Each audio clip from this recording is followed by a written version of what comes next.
Thank you, Madam and Mr. Chairman. My name is Karim. I'm a member of the Rohingya community from Burma. I'd like to start by thanking members of the committee for holding this hearing and for passing the Burma Genocide and Accountability Protection Act, or Burma GAP Act, out of committee. I was forced to flee my home at the age of 14 in August 2017 when the Burmese military waged a genocidal attack against the Rohingya people in Rakhine State. As a child, I lived in the world's largest refugee settlement in Cox's Bazar, Bangladesh for 6 years. The Burmese military regime has been persecuting the Rohingya in Myanmar for decades. Since the military coup in Myanmar in February 2021, the political, economic, and humanitarian crisis in the country has only grown more dire for the Rohingya as well as other ethnic minorities in Burma. The remaining members of the Rohingya community in Rakhine State are dying from hunger. Internally displaced people have zero access to humanitarian aid, and the genocidal violence continues even to this day. As a result, tens of thousands of people have been forced to flee their homes since 2023, bringing the total population of people languishing in the Cox's Bazar camps to more than 1.3 million.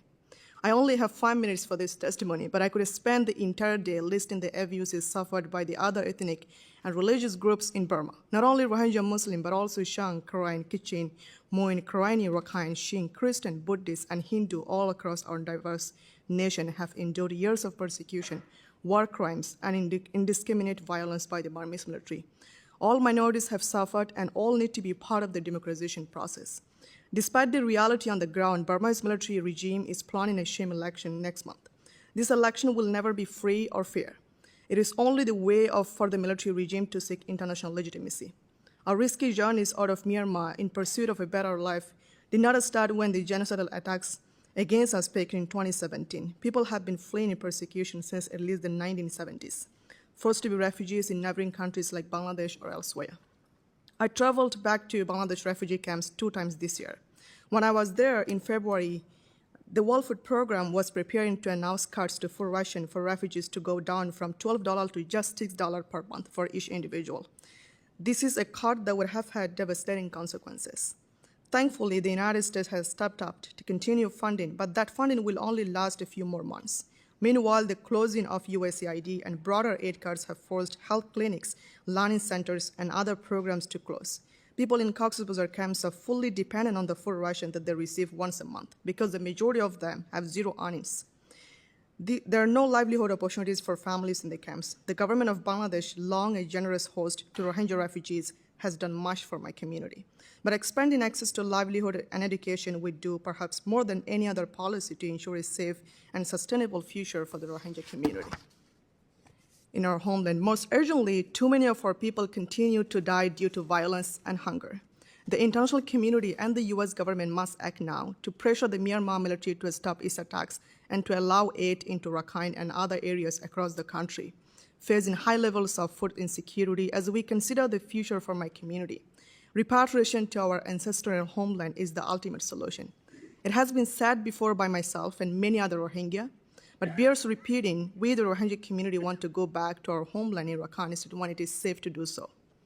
Here is what the US government can do more to help us. Congress should pass the Burma Genocide Accountability and Protection Act, or the Burma GAP Act, which lays out a comprehensive policy for addressing many of the crises affecting our country.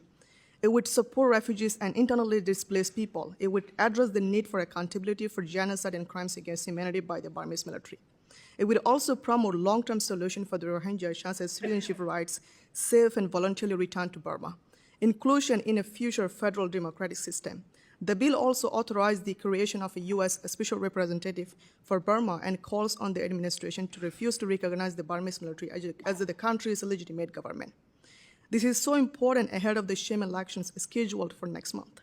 Congress should also call for the immediate restoration of the US refugee resettlement program. I'm one of a few who have benefited from the kindness of the American people and America's rich history for resettling refugees. It has given me and many others the opportunity to speak up on the world stage in support of my community. And the United States should continue to engage the Bangladesh government towards providing education and livelihood opportunities for Rohingya refugees. I would like to end here with a question for you. What will it take for my people to be able to live freely and securely in our home in Burma?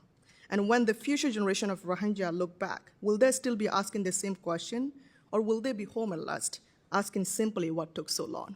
Thank you.